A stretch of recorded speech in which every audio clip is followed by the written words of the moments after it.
All right. Hey guys and girls, my name is Adam McCoy and I'm working on my LIS degree for the University of Kentucky. No booze, please, right? So I'm going to talk to you all a little bit today about a book entitled Feed. Okay? So hopefully after this little information session about the book, it might encourage a few of you all to pick it up and read it. So first thing I might ask is how many of you all have cell phones? Right? And how many of you all use those on a day-to-day basis? And do we use them for fun and having a good time and looking up information and purchasing items? Any of you all use Amazon to purchase things on your phone? Yes. Right. Now, imagine a world set in 2100, 100 years from now. And instead of having to carry around a phone, because that's actually kind of a hassle, what if they could just take that and put the chip right in your head?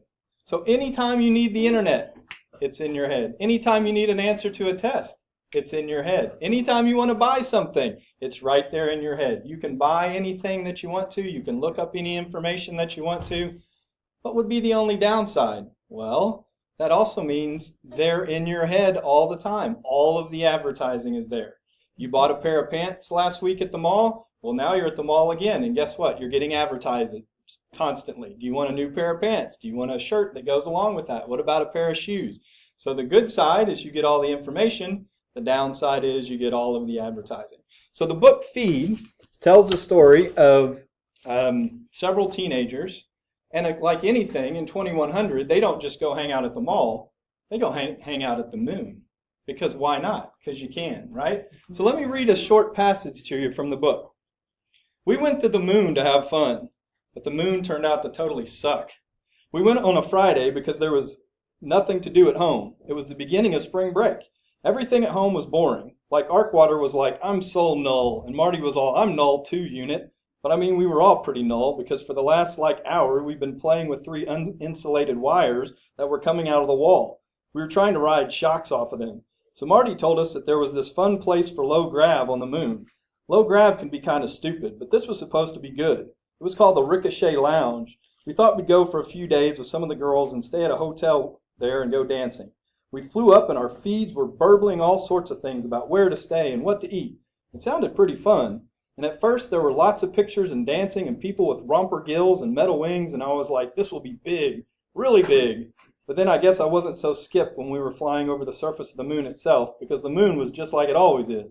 After you've been there your first 3 times, when you get over being like, whoa, unit, the moon. And instead there's just this rockiness and the suckiness, and the craters all being full of old broken crap, like domes nobody using anymore, and wrappers and claws. The thing I hate about space is that you can feel how old and empty it is. I don't know if the others felt like I felt about space, but I think they did, because they all got louder. They all pointed more and squeezed close to Link's window. So the feed would be great, but it's constantly talking to you, and as soon as you decide something's interesting, it constantly tries to sell you something. Throughout the course of the book, the young protagonist, he's a young high school student, 14, 15 years old. He meets a pretty cool girl that he decides he wants to date. The problem is she doesn't have the feed like he does. She didn't get hers installed until she was 14. And because the computer chip is embedded in your brain, if it stops working, you stop working. You die. So throughout the course of the book, the young lady's feed is beginning to die. She starts to lose the control of her arms and legs, and she wants the corporation to fix it for her. But why should they? If she's not going to buy anything from them, why would they care whether she lives or dies? So the book talks about marketing, the future of technology, and what might happen in a world where the internet is in your head. Questions? Ideas? Thoughts? It's crazy. Does it seem possible that in 100 years, if we have these chips, does it seem possible that we could do that in 100 years? Would you want the internet always turned on? No. Can you imagine walking into the mall and immediately, hey, here's the new shoes on sale. Also, because the feed is in your head, you can chat without anybody knowing. You can chat with your friends because all your feeds are interconnected, just like your cell phones are interconnected. Who needs Snapchat on your phone when you can Snapchat in your head, right? That would be horrible. It'd be pretty weird, wouldn't it? The world would be so quiet. Scary.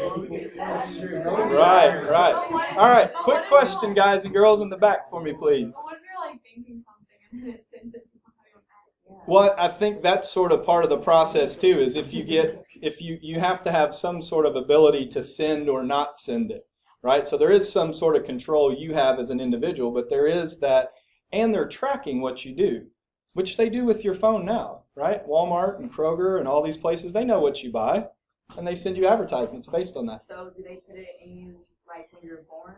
Yeah, so they put the feed in when you're about 1 year old, and then it grows with you. So as you begin to learn language, it also begins to learn, what kind of food do you like to eat, what kind of clothes do you like to wear, where do you like to go. Imagine if you went to the same sort of place every Friday night. You like to hang out. Well, then every Friday night at like 3 o'clock, you'd start getting advertisements in your head saying, hey, are you going to this nightclub tonight? Are you going to the movies tonight? Are you going to the mall tonight? It would know what you were going to do. Do you have a choice whether you they implant the chip in your brain or not, or is it up to the parents? And because it is so powerful and it gives you the internet where you can know everything, parents have pretty much given up the idea, and they said, well, we might as well put it in their head rather than having them carried around on their phone. All right. Any other interesting questions? How many of you all think, just a show of hands, it's something that you might be interested in reading?